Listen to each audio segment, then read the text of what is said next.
ya.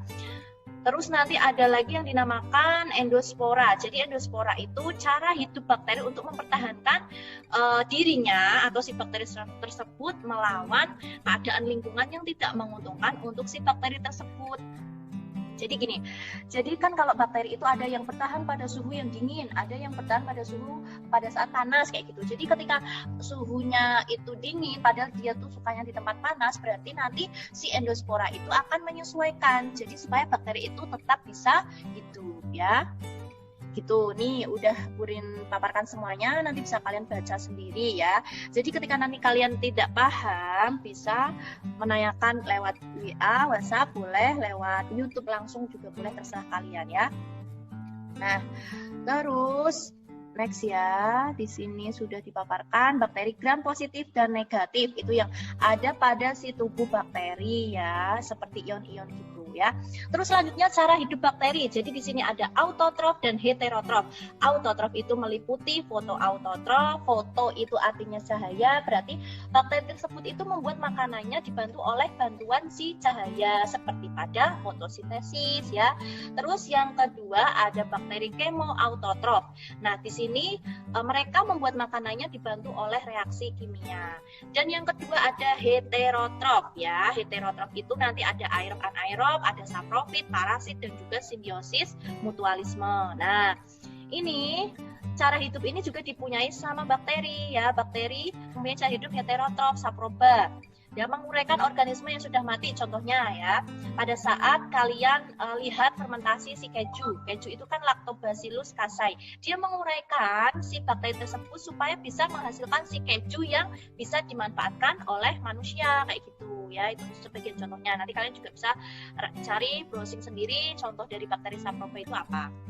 Terus bakteri parasit. Nah, bakteri parasit ini ya, bakteri yang mendapatkan makanan dari organisme yang ditumpanginya. Jadi gini, misalkan si bakteri tersebut itu menumpang pada si ekosistem atau lingkungannya si tubuhnya jamur. Berarti dia dapat makanannya dari mikroorganisme tanah yang ada di situ dan juga dari hasil sisa-sisa makanan dari si jamur tersebut ya gitu ya. Terus bakteri yang bersimbiosis mutualisme. Berarti di sini simbiosis mutualisme itu misalkan kayak di tubuh kita, bakteri E. coli ya. Bakteri E. coli kenapa bisa disebut sebagai simbiosis mutualisme ya? Karena si bakteri E. coli tersebut itu membersihkan sisa-sisa hasil metabolis atau sisa hasil pencernaan tubuh kita ya. Jadi dia yang membantu membersihkan. Terus si bakteri tersebut dapat keuntungan apa, Bu? Bakteri tersebut mendapatkan keuntungan yaitu mereka itu mendapatkan asupan nutrisi dari sisa-sisa hasil metabolis tubuh kita ya. Terus si bakteri juga yang menghasilkan vitamin K yang baik untuk si tubuh kita. Jadi mereka saling menguntungkan. Si bakterinya itu dapat nutrisi dari sisa-sisa makanan kita, sisa-sisa pencernaan metabolis tubuh kita. Lah kita dapat vitamin K dari mereka, dari bakteri E. coli tersebut, dan kita juga dibantu sama mereka dalam membersihkan sisa-sisa hasil metabolis ya. Next. Nah, di sini bakteri aerob, yaitu bakteri yang menggunakan oksigen. Contohnya pada saat proses glikolisis, siklus Krebs, dan juga transport zat. Dari ketiga proses tersebut itu nantinya akan menghasilkan energi atau ATP, asam pirufat ya. Nanti kita bahas di kelas 3 karena itu panjang sekali. Terus anaerob itu tanpa oksigen. Jadi bakteri itu dapat hidup dengan atau tanpa oksigen. Nah, di sini nanti contohnya ada katabolisme, ada anabolisme ya. Nah, mungkin itu saja untuk pertemuan kali ini. Kalian bisa baca-baca sendiri tentang apa yang belum kalian pahami, nanti bisa ditanyakan ke Burin ya.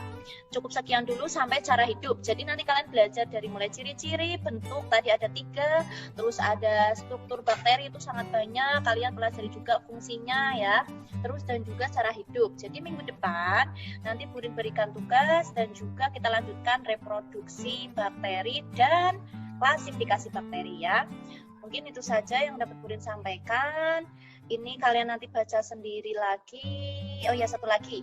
Pertahanan bakteri pada lingkungan yang buruk tadi yang sudah Burin jelaskan, endospora itu seperti ini ya. Lapisannya bersifat impermeable. Diingat-ingat ya. Dan setelah ini nanti mungkin kalian pelajari sendiri semuanya.